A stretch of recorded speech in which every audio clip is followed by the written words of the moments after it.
Once, upon a midnight dreary, while I pondered, weak and weary, over many a quaint and curious volume of forgotten lore, while I nodded, nearly napping, suddenly there came a tapping, as of someone gently rapping at my chamber door.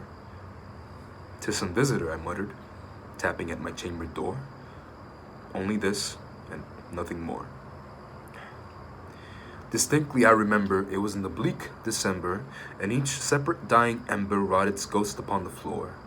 Eagerly I wished the morrow, vainly I had sought to borrow for my books surcease of sorrow, sorrow for the lost Lenore, for the rare and radiant maiden whom the angels name Lenore, nameless here for evermore. And the silken, sad, uncertain rustling of each purple curtain thrilled me, filled me with fantastic terrors never felt before, so that now, to still the beating of my heart, I stood repeating, "'Tis some visitor entreating entrance at my chamber door, some late visitor entreating entrance at my chamber door. This it is, and nothing more." Presently my soul grew stronger, hesitating then no longer. "Sir," said I, "or madam, truly your forgiveness I implore, but the fact is I was napping, and so gently you came rapping, and so faintly you came tapping at my chamber door, that I scarce was sure I'd heard you. Here I opened wide the door, darkness there and nothing more." Deep into that darkness peering, long stood I there wondering, fearing, doubting, dreaming dreams no mortal ever dared to dream before. But the silence was unbroken, and the stillness gave no token, and the only word there spoken was the whispered word, "Lenore?" This I whispered, and an echo murmured back the word, "Lenore." Merely this, and nothing more. Back into the chamber turning, all my soul within me burning, soon again I heard a tapping somewhat louder than before. "Surely," said I, "surely that is something at my window lattice. Let me see, then, what there it is, and this mystery explore. Let my heart be still a moment, and this mystery explore. 'Tis the wind, and nothing more." Open here I flung the shutter, when, with many a flirt and flutter, in there stepped the stately raven of the saintly days of yore. Not the least obeisance made he, not a minute stopped or stayed he, but, with mine of lord or ladies, perched above my chamber door, perched upon a bust of Pallas just above my chamber door, perched and sat, and nothing more. Then this ebony bird, beguiling my sad fancy into smiling by the grave and stern decorum of the countenance it wore, "Though thy crest be shorn and shaven, thou," I said, "art sure no craven, ghastly grim and ancient raven wandering from the nightly shore. Tell me what thy lordly name is on the night's Plutonian shore." Quoth the raven, "Nevermore." Much I marveled this ungainly fowl to hear discourse so plainly, though its answer little meaning, little relevancy bore.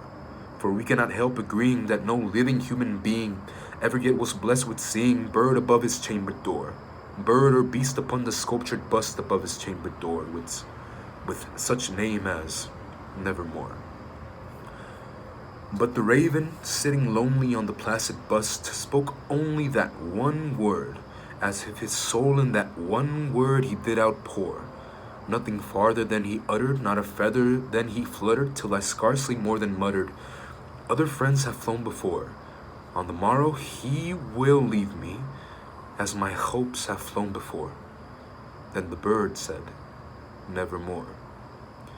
Startled at the stillness broken by reply so aptly spoken, "Doubtless," said I, "what it utters is its only stock and store, caught from some unhappy master whom unmerciful disaster followed fast and followed faster, till his songs one burden bore, till the dirges of his hope that melancholy burden bore of nevermore." But the raven, still beguiling all my fancy into smiling, straight I wheeled the cushioned seat in front of the bird and bust and door. Then, upon the velvet sinking, I betook myself to linking fancy unto fancy, thinking what this ominous bird of yore, what this grim, ungainly, ghastly, gaunt, and ominous bird of yore meant in croaking, "Nevermore." This I sat and gazed and guessing, but no syllable expressing, to the fowl whose fiery eyes now burned into my bosom's core. This and more I sat divining, with my head at ease reclining on the cushion's velvet lining that the lamplight gloated o'er, but whose velvet violet lining with the lamplight gloating o'er she shall press nevermore. Then, methought, the air grew denser, perfumed from an unseen censer, swung by seraphim whose footfalls tinkled on the tufted floor. Wretch, I cried, thy God hath lent thee, by these angels he hath sent thee, respite. Respite and nepenthe from thy memories of Lenore. Quaff this kind nepenthe and forget this lost Lenore. Quoth the raven, nevermore. Prophet, said I, thing of evil, prophet still if bird or devil, whether tempered sent or whether tempest tossed thee here ashore, desolate yet all undaunted, on this desert land enchanted, on this home by horror haunted, tell me truly, I implore, is there balm in Gilead? Tell me, I implore. Quoth the raven, nevermore. Prophet, said I, thing of evil, prophet still if bird or devil, by that heaven that bends above us, by that God we both adore, tell this soul with sorrow laden if, within the distant Aidenn, it shall clasp a sainted maiden whom the angels name Lenore. Clasp a rare and radiant maiden whom the angels name Lenore. Quoth the raven, nevermore. Be that word our sign of parting, bird or fiend, I shrieked upstarting. Get thee back into the tempest and the night's Plutonian shore. Leave no black plume as a token of that lie thy soul hath spoken. Leave my loneliness unbroken. Quit the bust above my door. Take thy beak from out my heart and take thy form from off my door. Quoth the raven, nevermore.